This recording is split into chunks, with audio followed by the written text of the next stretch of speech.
나이가 들게 되면은 젊었을 때 쌓였던 그 영양소들이 점점 소모가 돼요. 그럼 나이가 들게 되면서 세포 속에 있는, 장기 속에 있는 비타민이나 영양소들이 부족하기 때문에 질병들이 많이 생기게 돼요. 이미 질병이 진행됐으면 그건 약으로 가야 돼요. 그렇지만은 질병이 진행되기 전 단계에서는 영양제로 가야 된다는 거예요. 제가 20년 동안 연구해 보면서 느꼈던 건데, 우리 몸에서 꼭 필요한 영양제 4가지를 제가 이제 말씀드리겠는데요. 안녕하세요. 지식한상 구독자 여러분, 반갑습니다. 저는 염창환입니다. 대한비타민연구회를 운영하고 있고 여러분과 함께 만나서 정말 기쁩니다. 영양제는 필수냐 아니냐, 이거에 대한 이제 질문들이 많이 오는데요. 1차적으로는 영양제는 필수는 아니죠. 그렇지만은 건강하게 살아가려면 결국은 영양제가 없으면 안 된다는 거. 왜 그러냐 하면은 첫 번째는 오래 살기 때문에 그래요. 똑같은 음식을 먹다 하더라도 흡수율이 젊을 때 비해서 나이가 들면서 떨어지기 때문에 영양제는 더 많은 양을 먹을 수밖에 없습니다. 두 번째는 젊었을 때 쌓였던 그 영양소들이 이제 점점 소모가 돼요. 그럼 나이가 들게 되면서 세포 속에 있는, 장기 속에 있는 비타민이나 영양소들이 부족하기 때문에 영양제로서 보충을 해줘야 되고요. 세 번째는 나이가 들게 되면서 질병들이 많이 생기게 돼요. 그러면은 그 질병이 생겼을 때 약으로 갈 건가 영양제로 갈 건가 하는데요. 이미 질병이 진행됐으면 그건 약으로 가야 돼요. 그렇지만은 질병이 진행되기 전 단계에서는 영양제로 가야 된다는 거예요. 예를 들어서 고지혈증, 우리 혈중 농도 240 이상이면은 약을 먹으라고 합니다. 그렇지만은 그 전 단계는 우리가 200에서 240 사이에서는 그때는 약이 아니라 퀘르세틴, 오메가3, 운동을 통해서 콜레스테롤 조절을 해주는 거죠. 그렇지 않고 그냥 영양제를 안 먹고 가다 보면 결국은 질병이 가고, 그때는 약을 먹고, 약은 문제냐면 효과는 좋아요. 단 약은 부작용이 많다는 거죠. 그래서 나이가 들 때 10개의 약을 먹게면은 100% 부작용이 생기는 거고, 5개의 약을 먹으면은 50%의 부작용이 온다고 되어 있습니다. 그런 이유들 때문에 나이가 들면 들수록 영양제를 보충함으로 해서 내 몸의 세포를 건강하게 만들어줘야 됩니다. 그래서 병원에서 보면은 약물 치료가 중요한 게 아니라 영양제 치료, 영양 상담을 효과적으로 해서 내 몸에 적절하게 유지시켜주는 게 그 무엇보다도 중요합니다. 제가 20년 동안 연구해 보면서 느꼈던 건데, 우리 몸에서 꼭 필요한 영양제 4가지를 제가 말씀드리겠는데요. 첫 번째는 비타민 B, 그 다음에 두 번째는 비타민 C, 세 번째는 비타민 D, 그리고 이제 네 번째는 코엔자임 Q10입니다. 이 각각에 대해서 설명드리겠습니다. 비타민 B 같은 경우는 사실은 이제 단일제가 아니에요. 보통 이제 비타민 1이 있고 2가 있고 3, 그 다음에 5, 6, 9, 12 여러 가지 복합체라고 보통 말하고요. 이거는 각각의 우리 몸에서 에너지를 만들 때 꼭 필요한 영양소 중에 하나입니다. 그래서 얘네들을 하나씩 먹는 것보다는 한꺼번에 같이 먹어주는 게 좋고요. 얘네들이 들어왔을 때 단백질, 탄수화물, 지방을 대사시켜서 보통 에너지의 비타민이라고 하고 활력의 비타민이라고 합니다. 그래서 이 비타민 B군 같은 경우는 수용성이기 때문에 하루에 꼭 드셔야 되고, 아침이 됐든 저녁이 됐든 상관없는데, 만약 저녁에 이 비타민 B를 먹어서 활력이 넘쳐서 잠에 방해가 되는 경우들은 아침에 먹는 거를 더 추천을 합니다. 그리고 두 번째 이제 비타민 C. 비타민 C는 비타민 중에 왕이라고 하잖아요. 비타민 C는 우리 몸에서 무수히 많은 작용을 합니다. 그 중에 하나, 콜라겐 합성을 해서 세포를 튼튼하게 하고 피부를 좋게 해주고, 활성산소를 없애줘서 결국은 우리 몸의 독소를 제거해줍니다. 비타민 C는 하루에 2번이나 3번 나눠서 먹는 거를 추천을 합니다. 그리고 수용성이기 때문에 아무리 많은 용량을 먹어도 큰 문제는 없습니다. 그 다음에 세 번째는 비타민 D입니다. 비타민 D는 사실은 원래는 먹을 필요 없는 영양제에 있어요. 근데 왜 현대인이 비타민 D를 꼭 먹어야 되느냐? 바로 햇빛 노출을 안 해서요. 비타민 D는 햇빛을 통해서 생성이 되는데, 현대인들은 햇빛을 자외선 차단을 통해서 결국 햇빛에 노출돼도 비타민 생성이 안 돼요. 그럼 비타민 D의 주 작용은 뭐냐? 첫 번째는 칼슘이 흡수되는 거를 도와줘요. 칼슘이 우리 몸에서 하는 역할은 뼈를 튼튼하게 해요. 두 번째는 암을 예방해 줍니다. 암세포에는 비타민 D 수용체가 있어서 비타민 D가 들어가서 얘를 억제해 주는 효과가 있는데, 비타민 D가 부족하게 되면 암세포 억제해 주는 시그널이 부족하다는 거. 세 번째는 항바이러스 작용, 항균 작용이 있어 세균이라든지 바이러스를 억제해 주는 작용이 있고요. 피부를 보호해주는 작용들이 있습니다. 비타민 D는 지용성 비타민이기 때문에 하루에 한 알 정도 식후에 드시는 거를 추천을 합니다. 그리고 마지막으로 이제 코엔자임 Q10. 코엔자임 Q10은 젊은 분들은 굳이 먹을 필요는 없어요. 근데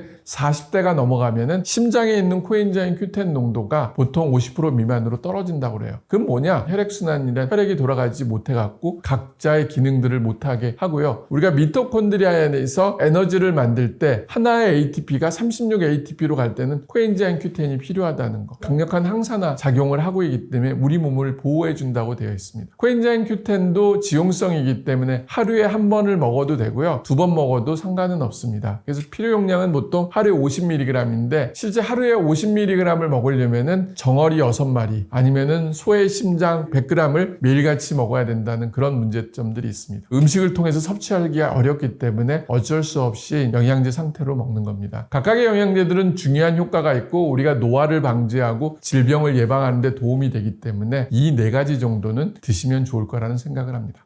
영양제도 보통 섭취하면 좋은 시간대가 따로 있습니다. 예를 들어서 유산균 같은 경우는 공복에 먹어서 장에 이제 유익균 상황을 유지시켜주는 게 좋고요. 그리고 비타민 B나 비타민 C 같은 수용성 비타민은 식사와 상관없이 물과 같이만 먹으면 흡수율이 좋습니다. 그렇지만 비타민 D, 코엔자임 Q10 이런 지용성 비타민은 음식과 함께 먹는 게 가장 흡수율이 좋습니다.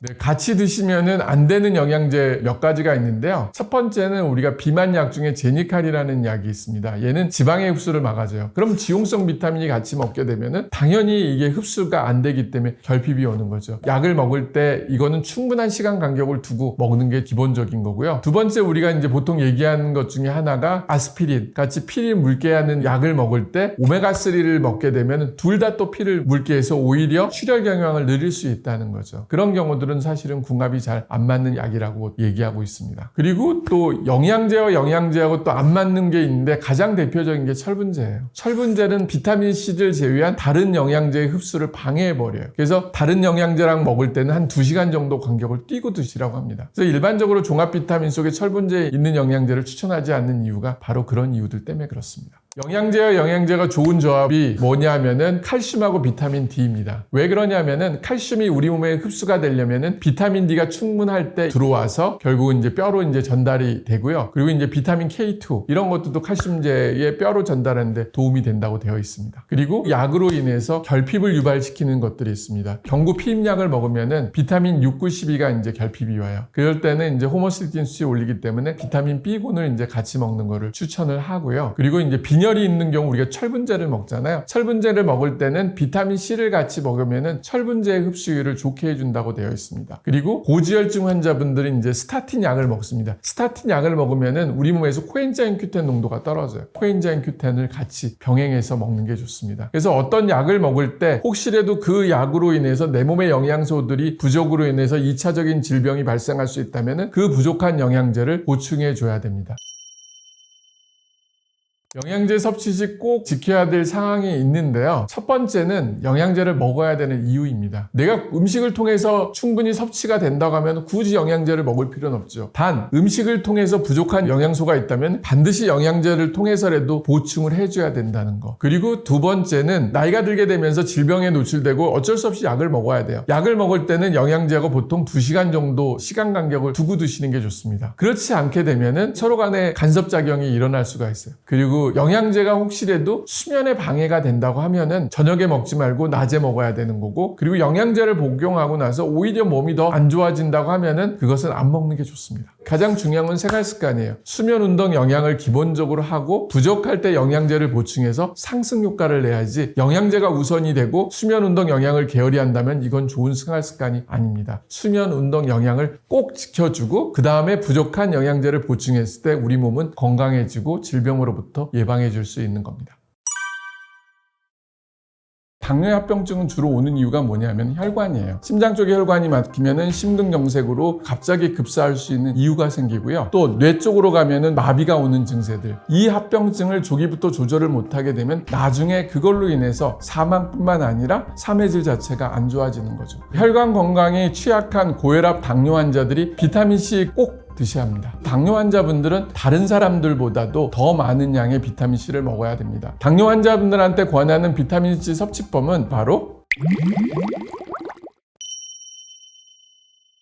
지금 한국에서 당뇨병 환자가 1000만 명 시대라고 하잖아요. 갑자기 증가하는 이유들이 있습니다. 첫 번째는 우리가 오래 살아요. 지금 현재 우리나라 노인 인구가 늘어나기 때문에 결과적으로 그 인슐린 저항성도 늘어나게 되고 인슐린을 분비하는 췌장 기능이 떨어지고 당을 효과적으로 떨어뜨리지를 못해요. 그리고 생활 습관. 결국은 옛날에 비해서 과식하잖아요. 맛있는 음식들이 너무 많다 보니까 탄수화물 중독 그런 것들이 많이 생긴다는 거. 그리고 옛날보다 스트레스가 너무 많아요. 잠을 잘 못 자게 되는 이유들이 있습니다. 그 외에 우리가 보통 말하는 성인병, 고혈압, 고지혈증, 비만 이런 것들이 점점 늘어나다 보니까 결국은 이제 당뇨병 환자가 늘어났고 그리고 앞으로 이 당뇨병 환자들은 더 많이 늘어날 거라고 예상하고 있습니다.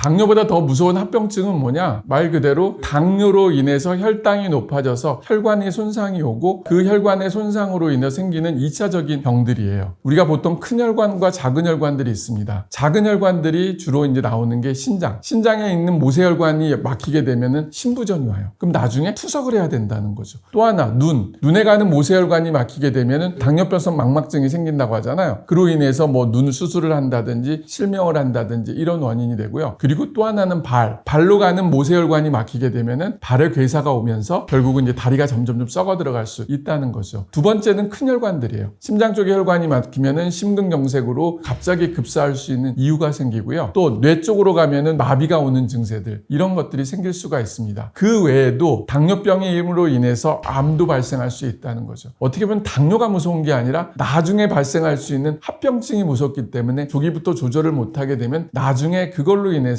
사망뿐만 아니라 삶의 질 자체가 안 좋아지는 거죠.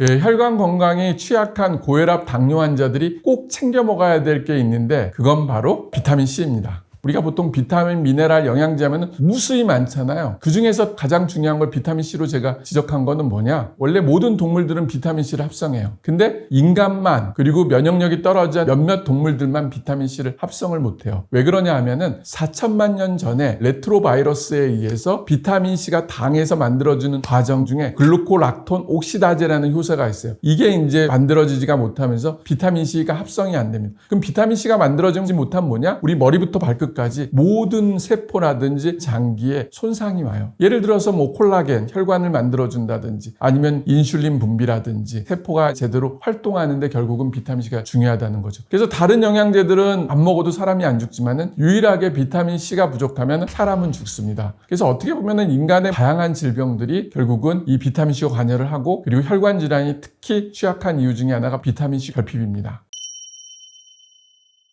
당뇨 환자분들은 다른 사람들보다도 더 많은 양의 비타민C를 먹어야 됩니다. 왜 그러냐면은 당뇨로 인해서 우리 몸에 있는 염증들이나 이런 것들이 많이 생기기 때문에 다른 정상인에 비해서 비타민C가 많이 부족합니다. 비타민C가 당뇨와 혈관 건강에 특히 효과가 있는 이유는 첫 번째는 콜라겐 합성이에요. 콜라겐 합성을 통해서 혈관이라든지 피부라든지 이런 것들을 유지시켜주고요. 두 번째는 인슐린 분비. 인슐린 분비에도 결국은 췌장에 충분한 양의 비타민C가 있어야만이 인슐린이 분비가 돼서 혈당을 조절해 줄 수 있다는 거. 그리고 세 번째는 혈관벽에 칼슘하고 콜레스테롤, 포스포리피드가 붙어 있는 거를 이제 동맥경화증의 원인이라고 그래요. 근데 비타민 C가 들어가서 칼슘과 결합해 주고 포스포리피드와 콜레스테롤을 분해를 해줘요. 그래서 이게 소변으로 빠져나가면서 이 동맥경화증을 예방해 준다는 거죠. 그래서 혈관벽도 좋게 해줄 뿐만 아니라 다양한 감염이라든지 혈액순환 이 모든 거에 결국은 비타민 C가 좋은 작용을 하고 있는 겁니다.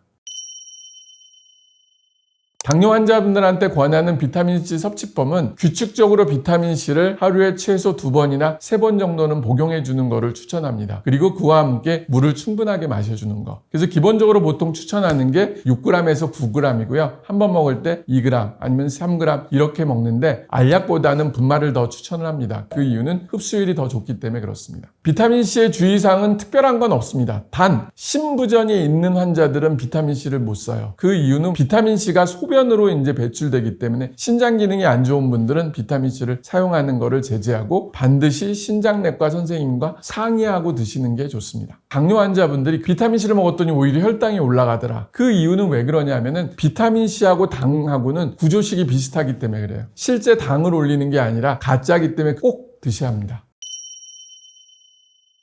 비타민C 말고도 당뇨를 예방하고 혈당 조절에 도움이 되는 영양제가 또 있습니다. 그건 뭐냐? 퀘르세틴입니다. 퀘르세틴은 우리가 보통 양파 껍질, 거기에 이제 주로 있습니다. 퀘르세틴 섭취가 당뇨 예방과 혈관 건강에 도움이 되는 이유가 이제 몇 가지 있습니다. 첫 번째는 염증입니다. 초기 염증을 막아주는 효과가 있고요. 두 번째는 알러지. 그 퀘르세틴이 마스트셀, 비만세포를 차단해서 알러지를 억제해주는 효과가 있습니다. 그리고 세 번째는 항산화 작용입니다. 퀘르세틴은 강력한 항산화 효과가 있기 때문에 도움이 된다는 거. 그리고 네 번째는 당뇨 합병증, 우리가 보통 말하는 알도즈 이제 니덕타제라고 하거든요. 이거를 억제해서 당뇨의 합병증을 예방해주는 그런 작용들을 하고 있습니다. 다섯 번째는 비타민C 효과를 상승해주는 효과도 있다고 합니다. 이런 것들이 일반적으로 이제 퀘르세틴의 작용이고, 여러분들이 퀘르세틴을 먹을 수 있으면 먹는 게 좋고, 안 그러면은 껍질을 말린 다음에 차로 우려 먹는 것도 좋은 방법 중에 하나입니다. 퀘르세틴과 당뇨에 관련된 연구들은 굉장히 많이 나와 있습니다. 비타민C하고 병행요법도 있지만 그것보다 더 중요한 거는 당뇨 환자들은 약을 꼭 챙겨 드셔야 됩니다. 근데 약만 먹는 것보다 이런 퀘르세틴을 병행요법 할 때 그 당뇨약의 효과를 더 올려줘서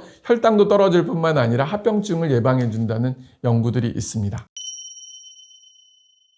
당뇨를 예방하고 혈당 관리를 하기 위해서 가장 좋은 일상에서 할 수 있는 실천 예방 방법들이 여러 가지 있는데, 저는 이제 가장 많이 얘기해야 되는 게 수면이에요. 잠을 무조건 잘 자야 돼요. 왜 그러냐면은 잠을 못 자는 분들은 스트레스가 많고, 그리고 화도 많고, 그 다음에 그 혈당이 고혈당을 계속 유지할 수밖에 없어요. 그래서 첫 번째는 잠을 충분히 자라. 그게 이제 1번이고요. 두 번째는 운동입니다. 운동을 통해서 혈당을 조절해야 돼요. 특히 언제 운동이 중요하면은 식전 운동이 중요한 게 아니라 식후 운동입니다. 당뇨라는 거는 음식을 먹고 혈당이 피크를 쳐주잖아요. 그렇기 때문에 식후에 밥 먹고 바로 30분 동안 동네 한 바퀴라도 해서 혈당을 조절해 주는 게 이제 중요하고요. 세 번째는 음식입니다. 이 음식이라는 거는 말 그대로 탄수화물 섭취를 줄여야 하는데요. 단백질 섭취를 늘려서 결국 혈당을 골고루 유지해 주는 게 중요합니다. 그래서 제일 중요한 이 세 가지, 수면, 운동, 영양을 효과적으로 했을 때 우리는 혈당을 조절하고 당뇨를 예방해 줄 수가 있습니다. 당뇨로 인해서 어쩔 수 없이 가는 과정들이 있습니다. 그때 그거를 조금이라도 예방해 줄 수 있는 게 비타민C고, 비타민C처럼 편하게 먹고 쉽게 얻고 값싼 영양제는 없습니다. 그렇기 때문에 여러분 비타민C는 꼭 드셨으면 합니다.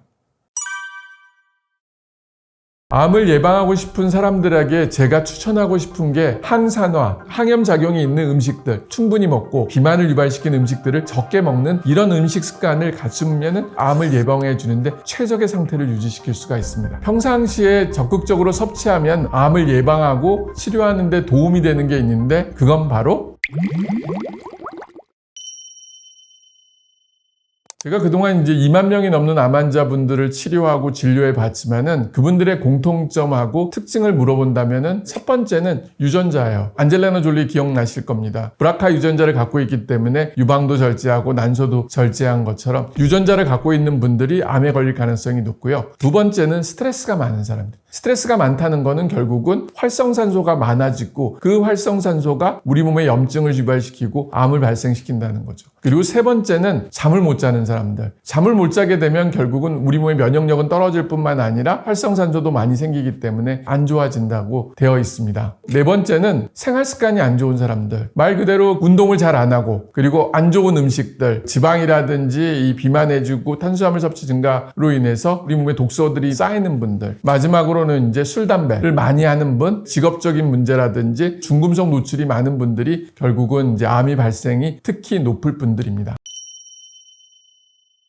항암제 하면은 크게 세 종류를 말하는데요. 첫 번째는 세포독성 항암제, 두 번째는 표적 항암제, 세 번째는 면역 항암제입니다. 첫 번째 세포독성 항암제는 뭐냐? 1970년대 미국 닉슨 대통령이 암과의 전쟁을 선포했습니다. 그래서 암을 때려잡자 하면서 나왔던 게 세포독성 항암제고, 굉장히 많은 약들이 개발이 됐죠. 암세포도 죽이지만은 내 몸의 세포도 죽여서 환자분들이 치료하다 포기하고 항암제 부작용으로 돌아가시는 경우들이 의외로 많았습니다. 그래서 당시에 암과의 전쟁에서 다고 이제 선언을 했죠. 그 다음에 나온 게 뭐냐? 표적항암제. 암세포와 더불어 살아가자. 실제 암 치료에 굉장히 큰 혁신을 가지고 암 환자의 생명을 굉장히 늘리게 했던 게 바로 표적항암제예요. 그 다음에 세 번째 단계가 뭐냐? 면역항암제예요. 암세포가 그 면역세포를 제어하는 어떤 장치가 있는데, 그거를 차단해주면은 이 면역세포가 암세포를 죽일 수 있겠다 해서 개발된 거죠. 가장 대표적인 게 이제 키트루다, 여보이, 옵디버. 지금 현재 전 세계에서 가장 많이 사용하는 항암제인데요. 근데 문제점은 항상 항상 치료 효과보다도 부작용이 워낙 세요. 그러면 이 부작용을 어떻게 효과적으로 이제 없애주느냐가 이제 하나의 관건입니다. 그러면 이제 그 부작용들 하나하나 이제 보게 되면은요. 세포독성 항암제는 약을 쓰게 되면은 처음에 이제 신장이 안 좋아지고 그리고 오심구토, 그로 인해서 잘 못 먹어요. 처음에는 괜찮지만은 이게 점점 누적이 되다 보니까 결국은 문제가 생기고 보통 이제 1년 이상을 못 쓰는 게 바로 세포독성 항암제입니다. 두 번째 표적 항암제는 뭐냐? 이 표적이라는 거는 타겟이 있잖아요. 그 유전자. 근데 이 유전자가 암세포만 있는 게 아니에요. 우리 몸에 있는 정상적인 세포에도 이 유전자가 있는 경우들이 있어요. 항암제가 들어갔을 때 암세포만 공격하는 게 아니라 우리 몸에 그 유전자가 있는데도 같이 손상을 준다는 거죠. 그 다음에 이제 세 번째 이제 면역항암제. 면역항암제는 사실은 어떻게 보면은 부작용이 없을 줄 알았어요. 왜? 내 몸의 면역력만 올려주는 치료법이기 때문에 전혀 문제가 없고 실제 많은 환자들이 별 느낌을 못 받았는데, 근데 문제는 이 면역항암제가 어떻게 보면 더 무서운 것 중에 하나가 자가면역 질환을 유발시켜요. 면역세포가 암세포만 죽여야 되는데 내 몸의 세포도 공격한다는 거죠. 대표적인 게 이제 갑상선염, 폐렴, 간염, 부신 손상 이런 것들의 손상들을 옴으로 인해서 결국은 문제점들이 옵니다. 암을 예방하고 싶은 사람들에게 제가 추천하고 싶은 게 말 그대로 좋은 음식. 그 좋은 음식은 뭐냐? 칼로리가 높은 게 좋은 음식이 아니에요. 항산화, 그리고 염증을 없애주는 항염작용이 있는 음식들, 채소, 과일들을 충분히 먹고 염증이라든지 비만을 유발시키는 음식들을 적게 먹는 이런 음식 습관을 갖추면 건강해질 수 있고 암을 예방해 주는데 최적의 상태를 유지시킬 수가 있습니다. 평상시에 적극적으로 섭취하면 암을 예방하고 치료하는 데 도움이 되는 게 있는데 그건 바로 비타민 C입니다. 암세포라는 거는 유전자가 있다든지 무슨 세포가 있다든지 활성산소로 인해서 자극을 받을 때 암으로 가게 돼요. 근데 우리 몸에서 가장 강력한 항산화제 작용을 하는 게 뭐냐? 바로 비타민 C입니다. 더 좋은 거는 뭐냐면은 가끔씩 이제 주사요법을 통해서 우리 몸에 있는 활성산소를 효과적으로 제거해 준다면은 암 예방과 치료는 훨씬 더 높아지는 거죠. 그럼 비타민 C가 항암 효과를 가는 기전은 뭐냐? 첫 번째는 강력한 항산화 작용이에요. 우리가 활성산소로 인해서 암세포가 죽지 않고 계속 암으로 커져가는 것을 막아줄 수 있다는 거. 암세포에 의해서 정상세포가 손상되는 걸 막아주는 게 바로 항산화 작용이고, 두 번째는 활성산소 작용이에요. 비타민C는 동전의 양면처럼 항산화 작용도 있지만 활성산소 작용을 하는데 암세포 내로 들어가게 되면 이 비타민C가 H2O2를 생성해서 암세포를 직접 죽이는 작용을 한다는 거죠. 세 번째는 콜라겐 합성입니다. 암세포는 주위 조직을 침범해야 돼요. 그러기 위해선 콜라겐아제라고 해서 콜라겐을 분해하는 효소를 분비합니다. 근데 비타민C는 콜라겐을 합성을 시켜서 암세포가 옆에 조직을 침범하는 걸 막아줄 수 있다고 되어 있습니다. 그 다음으로는 이제 면역세포인 NKT 수지상세포. 이 세포들의 비타민C가 많이 들어갔을 때 결국은 얘들이 제대로 기능을 해요. 그 외에 항암제 부작용들을 예방해주고 항암제 효과를 올려주는 것도 비타민C입니다. 비타민C가 특히 어떤 암에 이제 효과적이라고 말하면은요, 암성에 좀 차이가 있는데 가장 중요한 거는 SVCT2라는 수송체가 많은 암들이에요. 대표적인 암이 뇌종양, 대장암, 백혈병, 난소암 이런 암들이 있습니다. 병원에 왔을 때 환자분들한테 꼭 CT2 검사를 한 번 정도 받아보라고 하고 SVCT2가 높으면은 비타민C 치료를 적극적으로 하라고 권유하고 있습니다. 암을 예방하기 위해서 우리가 보통 비타민C를 얼마만큼 먹냐 참 많이 듣는 질문인데요. 실제로 적정 용량은 없습니다. 사람마다 각각 먹는 용량들이 다르기 때문에 그래서 보통은 설사하기 전까지 용량을 추천하는데요. 그래서 제일 좋은 용량은 10g 먹었을 때 설사를 하면 한 30%를 제외한 7g 정도 먹는 거를 추천하고요. 이런 거 저런 거 따지기 싫다면 저는 기본적으로 6에서 9g을 추천합니다. 한 번에 그만큼 먹는 게 아니라 한 번에 2g이나 3g을 두 번이나 세 번 나눠서 먹는데 참고로 저 같은 경우는 2g을 3번 정도 복용하고 있습니다.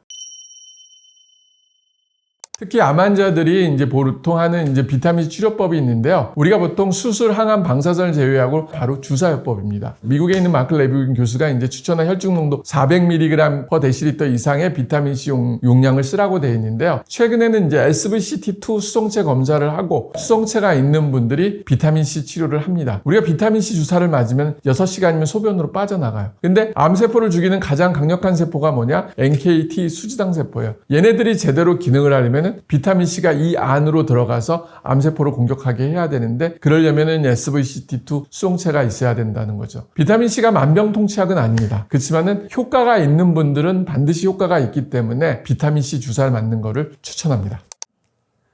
비타민C 섭취와 주사의 차이점은 바로 혈중 농도에 있습니다. 아무리 많은 용량의 비타민C를 먹어도 우리가 효과적으로 혈중 농도를 못 올립니다. 왜 그러냐면 위나 십이장에서 흡수되는데 한계가 있기 때문에. 단 주사는 100% 혈액으로 들어가기 때문에 혈중 농도를 올릴 수 있다는 거죠. 2004년도에 마크 레빈 교수가 논문 한 편을 발표한 게 바로 이것입니다. 치료를 목적으로 할 거면은 주사요법을 반드시 해야 되고 예방 목적은 먹는 거고요. 네, 비타민C가 암 치료 예방 이외에도 어떤 효과가 있냐고 물어보게 되면 굉장히 다양한 효과가 있어요. 사실은 어떻게 보면 머리끝부터 발끝까지 얘기할 수 있는데 첫 번째는 콜라겐 합성이에요. 피부가 좋아지고 세포가 단단해진다는 거. 두 번째는 뉴로트랜스미터라고 하죠. 뇌의 신경 전달 물질을 비타민C가 합성을 해요. 활성산소로 인해서 뇌 신경 전달 물질이 손상되는 걸 막아가지고 뇌세포를 보호해주기 때문에 치매나 파킨슨병을 예방해주는 게 바로 비타민C입니다. 세 번째는 항염작용 들이 있어 염증이라든지 활성산소를 효과적으로 제거해주고요. 그리고 네 번째는 항바이러스 작용이 있어서 세균이라든지 바이러스, 감기, 폐렴 이런 것들을 예방하는 것도 비타민C입니다. 그리고 혈관 질환에 있는 동맥경화증을 예방해주고서 혈액순환을 좋게 해주고 혈관으로 인한 다양한 질병들을 예방해주는 게 바로 비타민C. 각 장기가 제대로 기능을 하려면 기본적으로 비타민C가 있어야 된다는 거죠.